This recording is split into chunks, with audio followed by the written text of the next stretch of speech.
Hi, and welcome to Filmmakers Compass Podcast, a show where we talk about movies and, well, apparently now streaming TV shows. So, yeah, if you're joining us, if you're new to the show, yeah, we're talking about all kinds of media here. It's actually pretty great. I'm D-Man, joined by CP. How you doing, man? I am great, dude. How are you? Fantastic today. So, one of the things I want to bring up is our Rings of Power discussions have definitely continued in my personal life while I'm either out at dinner, out to the bar, or even on the phone with other people. So I do appreciate everybody keeping that conversation going. A couple people uh, have definitely kept that discussion alive. So we are going to return with the finale of Rings of Power season one and a future discussion about how season one played out and what our thoughts were and what do we think for the future of the show. But that will be tabled for approximately another 4 weeks. So we will come back with more Rings of Power later. So I appreciate you guys, though, enjoying the conversation and keeping that going. I do want to start out with some shout outs on this episode. So first up, I have to give a big shout out to my wife, Stephanie Mungia Garbaziak. And that is because she started listening to the podcast. Wow. We've been doing this for almost 60 episodes, and she is plugged in, and she said she's actually really enjoying the show. So she said she really likes our movie remake time segment. So keep that in mind. It's a little constructive feedback right there. And I'm just so happy you're listening to me, babe. Like, my voice doesn't annoy you to the degree that you want it on in the background. That just makes me such a proud husband. What blows my mind about that is what we talk about on this podcast is exactly what you talk about in your personal life. So I'm just shocked that she's like, you know what? I'm going to listen to D-Man talk about this even more. Good job, love you. Steph. Yeah, I love you so much. She actually told me she is a keeper. Check this out. She told me she just listened to our episode on The Big Sleep. Like, she has never seen that movie. And she was like, it was interesting. I actually enjoyed your conversation on that. So I was like, wow, that's awesome. So, got ourselves a new listener. So I'm very happy about that. Next up, I do have to give a shout out. It was mentioned to me a couple weeks back, and I meant to do an official shout out. But Mike Soto noticed while we were sharing clips of the show that this microphone here is still my microphone of choice. If anybody knows me, they know I've been podcasting for, a couple of years. And this microphone, it's a Yeti Blue and was a gift from Mike Soto to the IBC podcasts in the past. And I just want to give a big shout out because I have taken this as a great tool of the trade and I am now using it in our podcast. So Mike Soto, thank you. So thank you, Yeti. And more importantly, thank you, Mike Soto, for your unofficial sponsorship of the Filmmakers Compass podcast. Thank you. Yeah, right. We'll give his company a little blast. Diamond Pure Water Filtration. If you need any water filtration services, go to Diamond Pure Water Filtration, Southern California. And Mike, you set the boundaries on where you're willing to go. I'll leave it there. So next up is actually a shout out to Anthony Torres. And that's because we ended up going out to Lazy Dog's restaurant the other night, grabbed some chicken wings and a beer. And we sat and talked about the Rings of Power discussion for, I want to say, about an hour. And it was fantastic because, as I've mentioned many times, a lot of what we talk about on the show is actually just what I talk about in in real life. So they did drop episode 5, and Anthony, I expect our good conversations to continue, hopefully weekly. Maybe we'll make this meetup, regular. So, but thanks for checking out and keeping the conversation going. And then I just got to give a big shout out to all of our new followers. So I know, CP, you're actually really good, especially on Twitter, of acknowledging everybody that is, kind of joining the Filmmakers Compass following. But to anybody that's listening, if you're a new follower, we are very thankful and glad that you're here and glad that you're tuning in. So thanks a lot.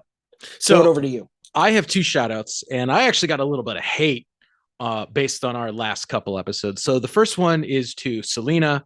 I have to apologize. She called me out for a comment I made during last episode for wearing my Ghostbusters shirt. And I said it was almost the season. And she corrected me and said, no, it is always the season for Ghostbusters. And you are absolutely right, Selena. I was simply trying to draw attention to the fact that it is almost Halloween season. And you have to watch Ghostbusters during Halloween. I do every Halloween. Yeah, like you have to.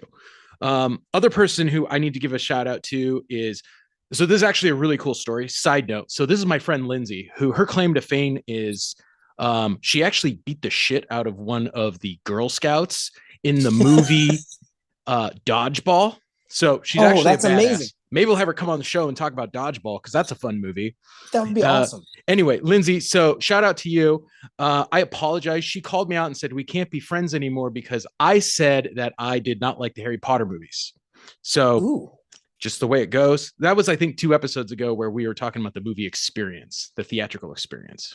I honestly don't remember you saying you didn't like them. I think you said you didn't like them as much as Lord of the Rings. If am I correct, or do you just want I to go ahead and think I state it? said I didn't like them. Okay. Well, I mean that's you thinking about what you said. What is your actual thought? So the point is this. I will make this deal with you, Lindsay, and with our listeners. If you come through here, I know you don't like Lord of the Rings. I don't especially like Harry Potter. So I'll make a deal. If you watch all 3 of the original trilogy Lord of the Rings movies, extended edition, I will in turn watch all 8 Harry Potter movies, and then we can discuss. I would like to volunteer myself to watch all of those with you.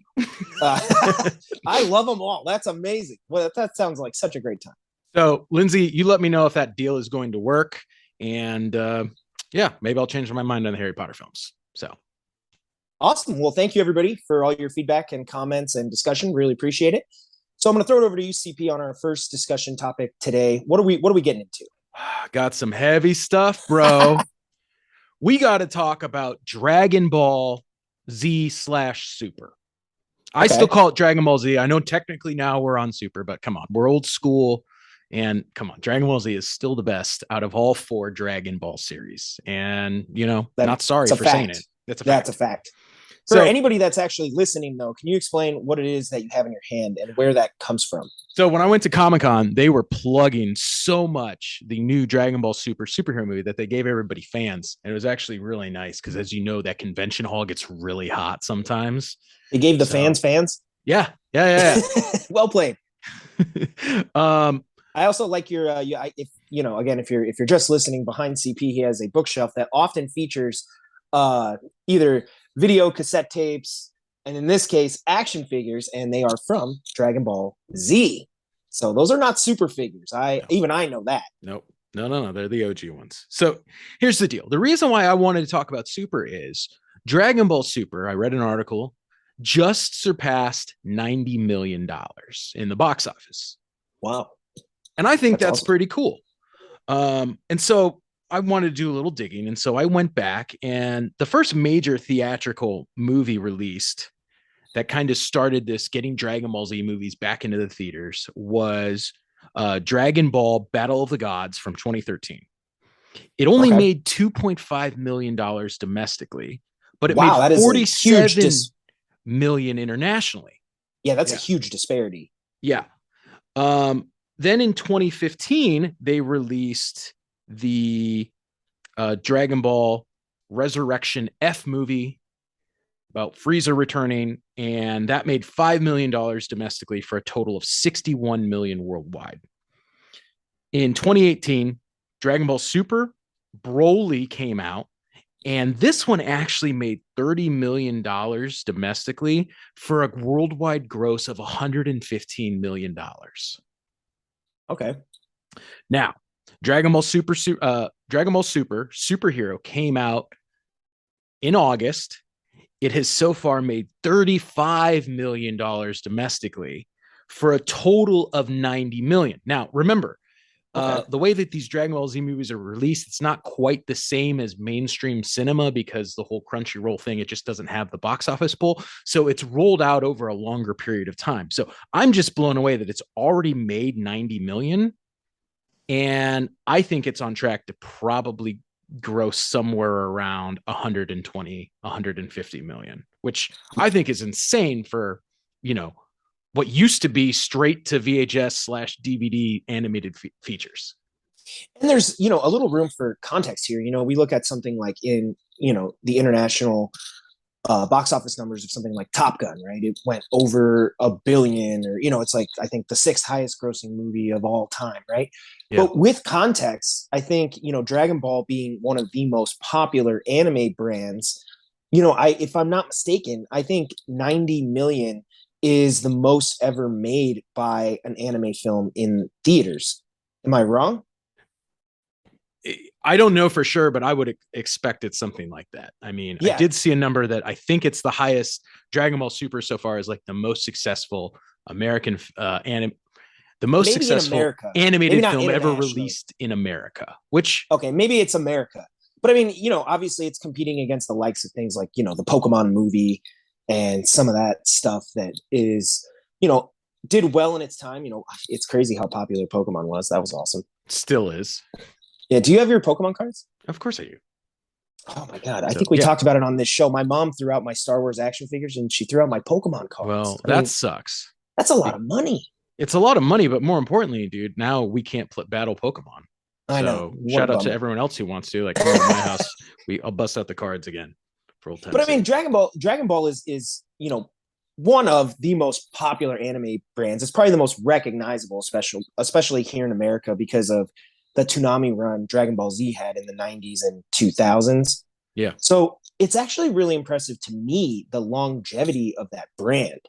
Because Dragon Ball is, it's a shonen series. There's a lot of fighting, and for some reason, they're able to use certain tropes that have worked for so long, and they keep refreshing them in a way that is just still so entertaining. Like I watched Dragon Ball Super Broly the other day with my roommate Andres, shout out, and we really enjoyed it. Like the final battle was epic. It was awesome. And I mean, this is, I'm a DBZ fan dating back to like 1997. I don't know how old I was then, 10. Oh yeah, I do. I was born in 87. I was 10.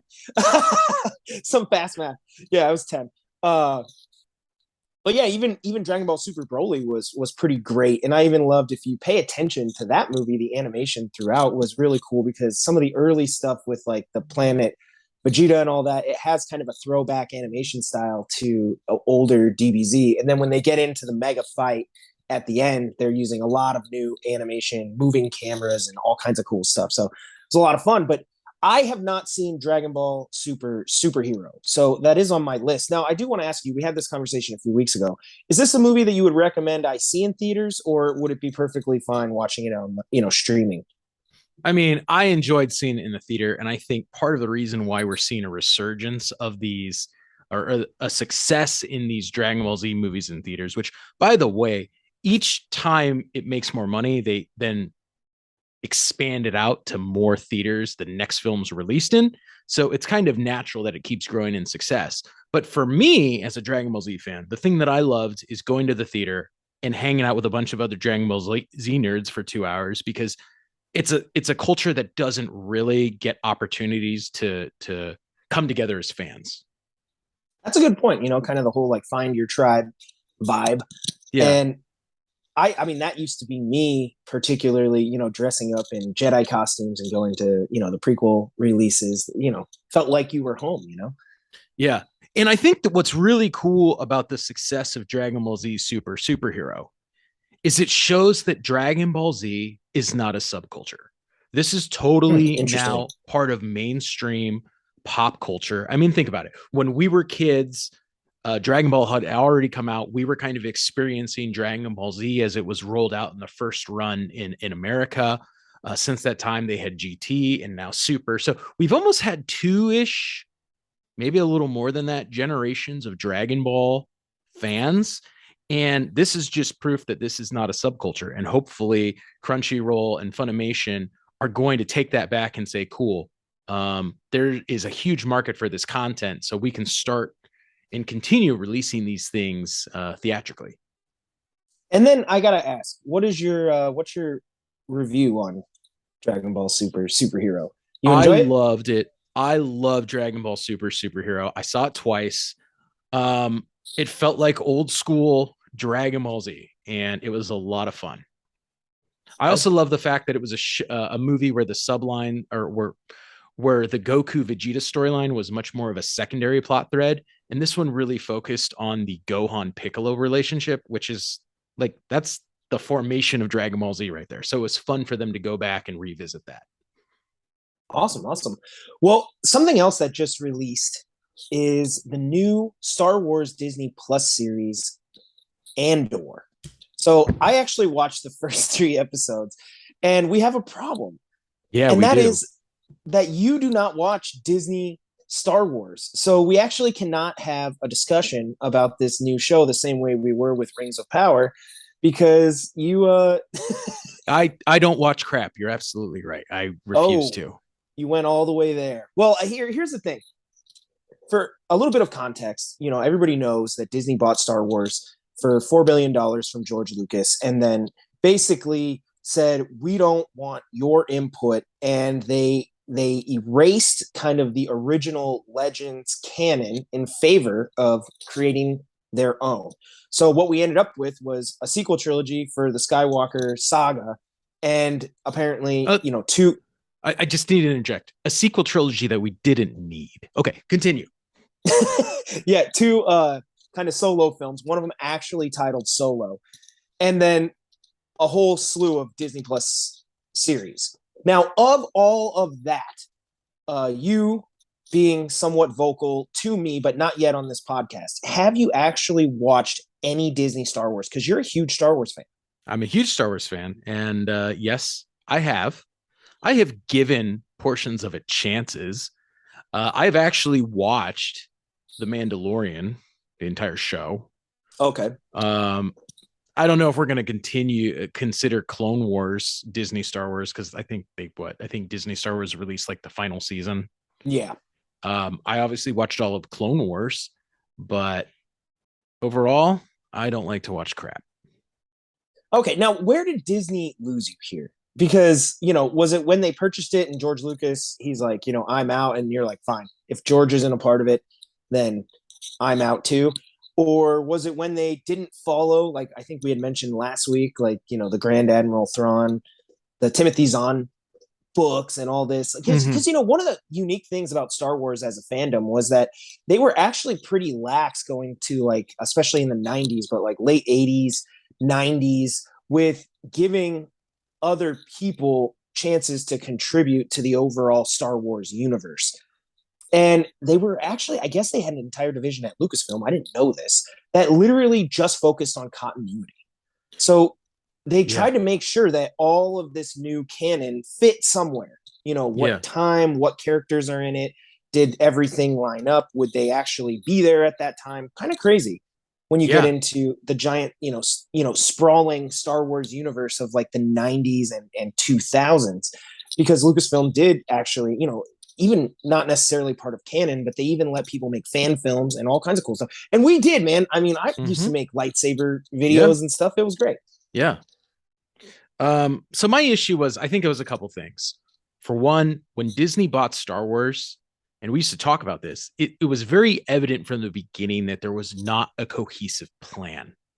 They never seemed to buy it with an idea of how to use it. It was sort of like, well, we spent $4 billion on it. Let's shove out some movies as quickly as we can to recoup our costs and make money off of it. And they did. And I was very skeptical at the beginning because it seemed like it was all about slapping the Disney logo on it, throwing it out there, making fans shell out $16 to go see a movie. And that seemed the only motivation that they had behind expanding Star Wars beyond what we know. Okay. Two, I know that there's Star Wars fans who are skeptical of Lucas and they point to all the failures that he made, but I mean, let's not kid ourselves. This is the inventor of Star Wars. When push comes to shove, he has the final say. He is Yeah. the god of the Star Wars universe. It's his So world. when, whether you agree with what he did or not, for the most part, I think it was successful because if he didn't do a good job, there wouldn't be this massive Star Wars fan culture and following. So the fact that Disney seems so quick to dismiss him, and I've even heard stories that Lucas reached out to Disney and was like, well, hey, I'd be interested in coming back and directing more films. And they were kind of like, you have your money, like, leave us be. And I thought that that was a really strange approach because, again, when we compare it to what's going on with Amazon and Rings of Power, if Tolkien was around, I think that he would have been the first guy they were like, hey, can you come over here and like settle some stuff for us? Like, this is your baby. You know it better than anyone. And I was just shocked that Disney seemed to write George out of it so quickly. But Well, and you are right, because these guys are living, right? George Lucas who made Star Wars, is here. I mean, you could go ask him questions or consult with him, right? George R.R. Martin with Game of Thrones is around. I mean, you can go and get this guy involved as long as, they're willing to participate. And then with like Harry Potter, there's J.K. Rowling out there who created this world. And, it's not Tolkien. So where, obviously Peter Jackson is kind of the, go-to, reference for Lord of the Rings filmmaking. But I mean, if you had Tolkien, I don't know why you wouldn't want his involvement. So yeah, it does seem a little odd that George Lucas would be, kind of odd man out. But he did take $4 billion. So I mean, good for him. Good for him. I'm glad you made your money, dude. I hope that someday, everybody gets the opportunity to do that. I think the final thing for me, though, was, and again, it's such a stark contrast from when we look at Disney's acquisition of Marvel. The first thing they did is they're like, hey, everything that exists, which is this cohesive, complicated universe that fans had invested decades in following through comic books, novels, video games, television specials that had been buried for decades. Like, this was what the history of Star Wars was. And they're like, you know what? Thanks for coming out. We're starting all new. Like, none of that stuff really matters. And I think that is a colossal failure and just goes to show why fans are so unhappy now, because as we talked about in last week's episode with fandom, it showed that they weren't really interested in the fan experience and knowing the universe. They were interested in monetizing it by building the new Star Wars universe. But the bigger issue I have is, you look at Marvel, right? Mm-hmm. The playbook for the MCU has been, what were the monumental moments in the history of Marvel, and how can we bring those to a new generation of fans on the big screen? Right. We're going to change it slightly, but it's still these signature events. And I don't know why Disney was so quick to write off the immense volume of content that exists in the in the Star Wars universe, and just say, you know what? Okay, J.J. Abrams, you do your own thing. Rian Johnson, you do your own thing. Favre, you do your thing. And no one was sitting there saying, hey, let's take that approach that Lucasfilm did and make sure that this is cohesive and consistent, and the rules of this complicated Star Wars universe still apply.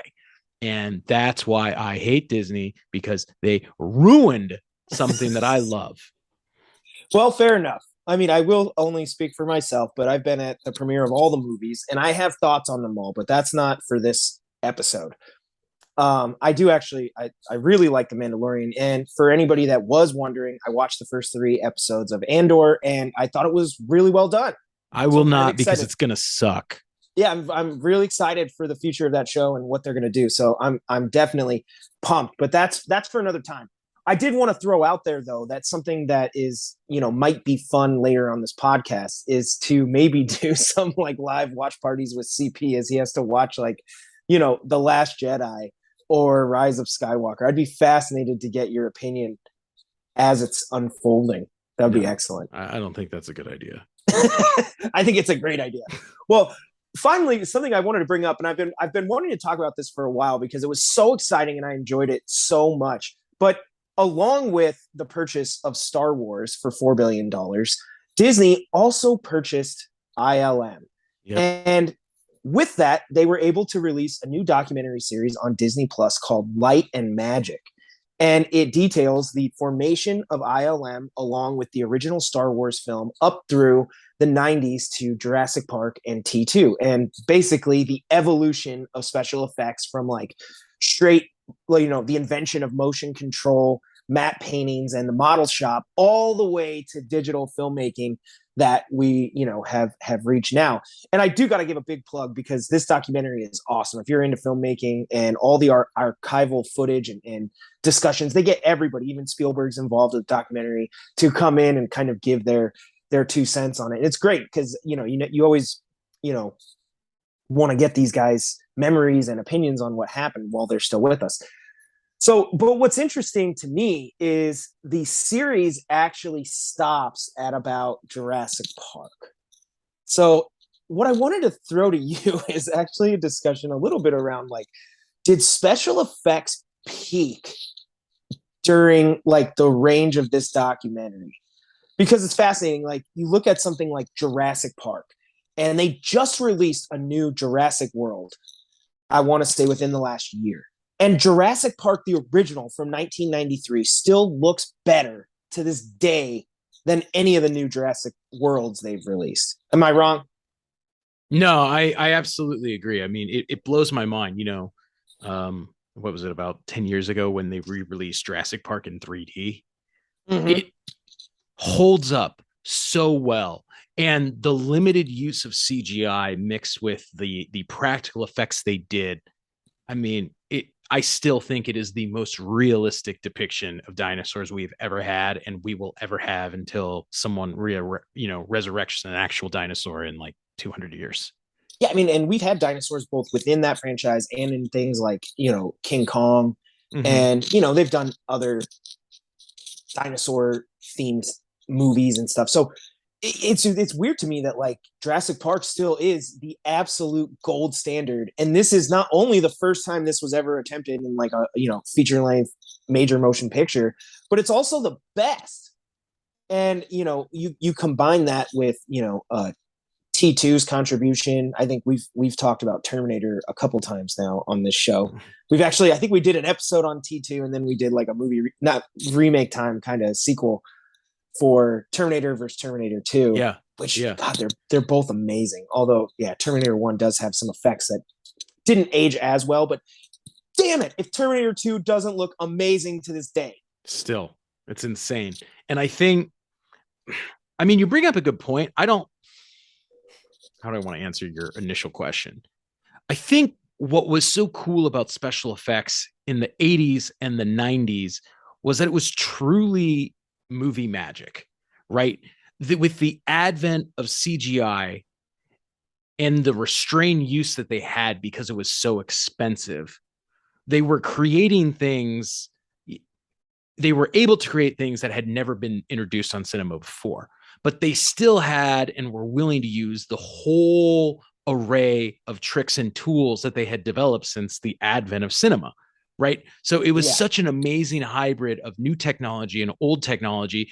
And after doing the old technology for 40 years, 50 years, 60 years, and sending over those same artists and letting them use their tactile artistic skill set through the advent of CGI, I just think it was done with a level of attention and detail that we don't really get now, where it's kind of like, oh, fix it in post, they'll doll something up in CGI. If we have to, we'll outsource it to some CGI company in South Africa or India who can do it for half the cost, and we're good to go, right? Yeah, it is kind of remarkable when you think that back in those days, if you did want effects like that, like there really was only one VFX shop you could go to, and that was ILM. They were, far and away, especially the documentary shows this, and it is somewhat of a glowing documentary, right? It feels like it is, them detailing their history, and they get into some of the messiness that is, the business of visual effects, but generally it's kind of like a glowing look at that era. But today, I mean, there's VFX houses everywhere. And even something that's popped up recently was, a lot of VFX companies kind of talking about the demands and strain on them from companies like Marvel when, ILM is an in-house VFX company for Disney. Yeah. Yeah. They're outsourcing it to these other VFX companies. And, obviously they're probably bidding a little low to get these jobs, but the demands of Marvel. And the problem, I think, is, there's been complaints, fandom. Oh my God, more fandom complaints that some of the VFX haven't necessarily been up to snuff. There's people that would argue that if you go back and look at the original Iron Man in like 2007 or 8 or whatever year that came out, some people are like, that looks better than some of the new stuff. Yeah. Yeah. And I think, obviously almost everything now that is going to have, like matte backgrounds and anything. I mean, almost all these shows are filmed against, blue screen, green screen, and there's just VFX. I don't want to say in every shot, but in so many shots of what's being done. It's quite impressive considering, I think in the early days they could actually list the number of shots that were like CG in Jurassic Park. They were like, it's 91. Yeah, I think it's like 23 in Terminator 2 or something. Yeah, right. And now it's like, nah, it's the whole thing. It's the whole thing. because it's crazy. Like even you watch something like right now, it's airing brand new, like She-Hulk, and I'm not going to get into the actual character design, but I'm guessing that even in her office, right, like there where the windows are, like there, that's not a real office. That's a set, Mhm. and that background's digitally inserted, and there's VFX all over this thing. Yeah. No, I think you're right. It's crazy. And I think again, what works so cool and what made the 80s movies so, I'm not actually making a point here, but I will, I promise. When you look at the evolution of Star Wars, when you look at Jurassic Park, when you look at Indiana Jones in there, Terminator 2, there's probably like 20 movies that we look at as really pushing the boundaries of what's You say possible. ET? No, but I'll say ET. Um, Shout out Spielberg. you don't get that anymore with movies. It's watered down. And I think the hybrid approach just made special effects different. And I Yeah, mean, I think one thing that we need to bring up is the fact that, again, in some ways, I think Star Wars actually kind of diminished the legacy of George Lucas a little bit in the sense that I think it actually overshadowed what he did with Skywalker Sound and ILM and literally his ability to transform the industry of cinema. you're so right. Like if you don't like George Lucas, then you don't like movies. No, regardless of your thoughts of Star Wars and what he did with it, like the man transformed the entire industry. I know when you look at, like you said, there's Skywalker Sound, him pushing to get surround sound in all of the theaters. There's ILM, and really his ability to push the boundaries of special effects forward. There was Edit Droid and nonlinear editing that he was a part of. His one of the divisions that he sold off to Steve Jobs was Pixar. Yeah. You Right. know, Like, uh, he just wasn't interested in making animated movies, but people were, and he's like, nah. And I guess he gave him the name and was like, go do your thing. Like I'm not going to be making animated movies, but go for it. yeah. And it's actually crazy that all those coalesced again at Disney like 30 years later, but Yeah. whatever. Right. But you're right. It is crazy the amount of influence George has had on the industry. And it's quite remarkable that, his biggest contribution, Star Wars, is also one of the most beloved film franchises of all time. So not only was he pushing the technological boundaries, but he also created one of the most beloved stories of all time. I mean, it's Yeah. amazing. Yeah. No. And I think it's just sad in the sense that I don't think we'll ever have that renaissance of special effects that we did during the decade and a half there, 2 decades, kind of late 70s through the early 90s. And in my opinion, I think I would say Jurassic Park is probably the peak of special effects because they used everything in that movie. And the only exception I will make is I think the last great, truly great special effects Oh, film. I know where you're going. To, Lord of the Rings. boom, you got it. Yeah. Lord of the Rings is gorgeous. And they are using every trick in the book, forced perspective. They're building multiple sets. They're doing, obviously, they're pushing the boundaries. I think at that time with Gollum as a digital character actor and Yep. what they brought to life there. And then even the armies, the closest we had seen to armies of that scale was mostly Star Wars prequel trilogy. Mm-hmm. But a lot of that was droids and Mm-hmm. very mechanical things, where here they were doing orcs and urukai, and it was on this like massive grand scale. But even the scale models, Mm-hmm. they built Isengard, they built a Rivendell model. That's how they, the map paintings, a lot of them were Mm-hmm. actually still, they were paintings, at that time versus now you do that all digitally. Just so impressive. I mean, Lord of the Rings is gorgeous and also amazing. Well, and I think that's part of the reason why Lord of the Rings fans look at The Hobbit and it feels a little bit like lackluster because the attention done to the visuals in Lord of the Rings still hold up beautifully. And again, it's the last movie I can think of that's truly kind of taking that hybrid approach between what's everything that we've learned, how can we push the boundaries of digital cinema. And by the time we get to The Hobbit, it's almost like Peter Jackson's like, the digital stuff was easier, is quicker. We have the money. Let's just do it that way. And it One of the doesn't things about ring the same. the one of the things with the Hobbit that really kind of threw me off was I think they filmed it at like 60 frames per second or something. Yeah. And if you watch it on a TV that can actually support that, in my opinion, it was a little jarring. I don't know what it is about 24, and I should know because it was taught in film school while I was there. But off top of my head, I don't remember what it is specifically about 24 frames per second, but it just works. I don't It know. looks natural. That's why, they decided on 24. Yeah, it works perfectly, and especially when you amp that up to 60, it had kind of a real, almost like it felt too real. Like you're Yeah. like, nah, I don't know. This looks like Yeah. I'm just peering into the set, and I Yeah. don't like it, Yeah. and I don't know why. And even though it's interesting because I'm always down to see people push the boundaries, I think that's actually one example of it was like, maybe not. Maybe maybe we won't go that far. Yeah, I thought if I remember correctly, I thought I read that they ended up going through for the theatrical release and actually removing every other frame of the film to Oh, reduce it interesting. down to 30 because they're like, yeah, it's just too much information, like too Huh. much visual information for someone to see. Yeah, the ones that stand out to me, it's obviously Jurassic Park is like monumental in both effects. I think it became the highest grossing movie of all time and just true spectacle. But Lord of the Rings was amazing. And then the other one that I did want to acknowledge that was still pushing boundaries was Avatar. So, and we are getting a new Avatar. Mm. So we got a new Jurassic World, we're getting a new Avatar.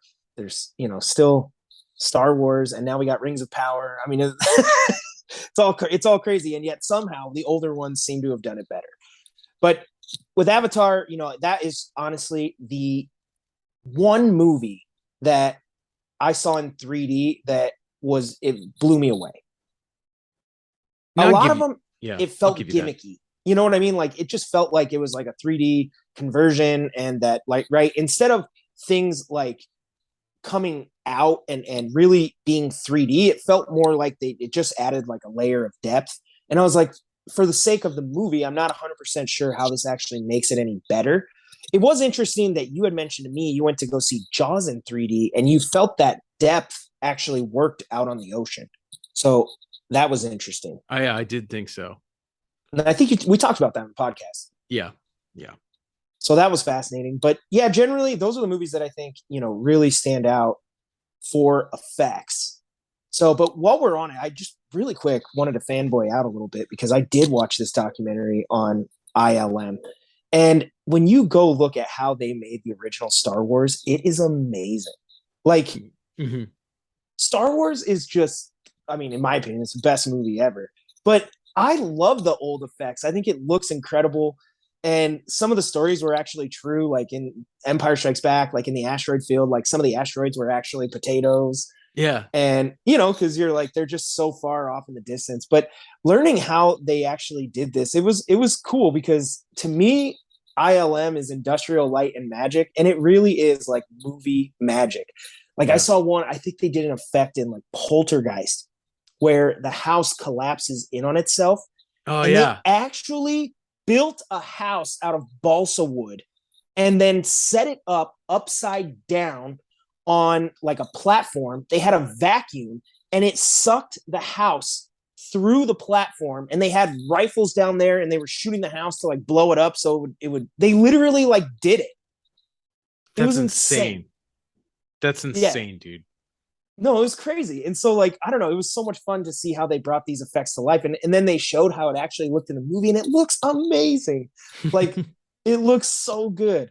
So, I don't know. It was fun to watch that documentary. If you're interested, I'm sure a lot of you are. We got a lot of filmmakers listening in addition to just movie fans. So, if you are interested in just, something you can put on and truly enjoy, Light and Magic on Disney Plus was awesome. I Really started it. I appreciate it. started checking it out after at your recommendation, but I'm really excited to finish it because I think it looks amazing. And I mean, it's what we love. So I have a question for you, though. Yes. Obviously, we are both of the mind that those 80s, 90s movies are the best that there is. What do you think is going to happen if we asked young kids now, or if we tell our kids? Do you think they're going to look at those movies and say, do you think You that mean growing like, up in the digital generation, they actually think that they're old movies, like when we go watch, something from the 40s or whatever? I honestly do. I believe that with the way special effects are done today and all the new movies and stuff, they will look at Star Wars and think that looks old. Those look like models. So, it doesn't quite hold up, and like you said, it's like going back and watching maybe like old James Bond. Here's a series that has actually evolved with the times. Yeah. You go back and watch old James Bond. To us, we're like, damn, that does not look great. It doesn't have the same action, the same pacing. Obviously, I think it's improved over time. Although, we also did a James Bond episode back there somewhere, so you can go check that out. But I think kids will look at things like Ghostbusters, where we have kind of that nostalgia for those old effects, because not only were they groundbreaking at the time, but we love those films. I don't know that they're going to have the same love for, what we grew up on. And that's, part of, I guess, just getting older. And, hopefully these new kids that, they'll start, like you said, hopefully there'll be a renaissance, for special effects. That'd be fun. I would love to see it. I'd love to see people, pushing boundaries again and taking us on, to places we never thought we'd go. That'd be dope. Would be very dope. So I want to see more, melted faces like Raiders of the Lost Ark. Yeah, it's such a lost art. And I mean, it's getting to the point too, where being almost 30 years, 40 years removed from some of those movies, you even wonder how, if there's the people in Hollywood who still actually have the know-how to do those things. Yeah, right. Or if they're either retired or, you gotta mind these guys. Like, can we just give a huge shout out to all the model makers and stop animation professionals that brought those effects that we love to life? Because damn, it was amazing. Yeah. Like, no, it's insane. They were showing clips from like Dragon Slayer, and I think it was Phil Tippett was doing the stop motion for the dragon, and like, it's incredible. I don't know how long and painstaking that must be to do.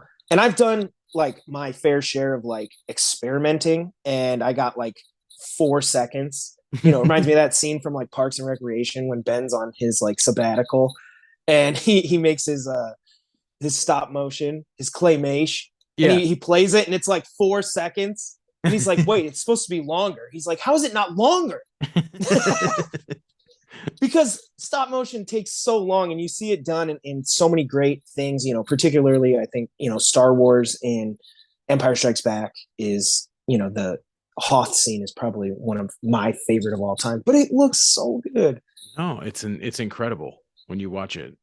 My appreciation for that is so high. So, huge shout out to you, to all you professionals out there that bring those things to life. That is truly amazing. Yeah. So a lot of fun.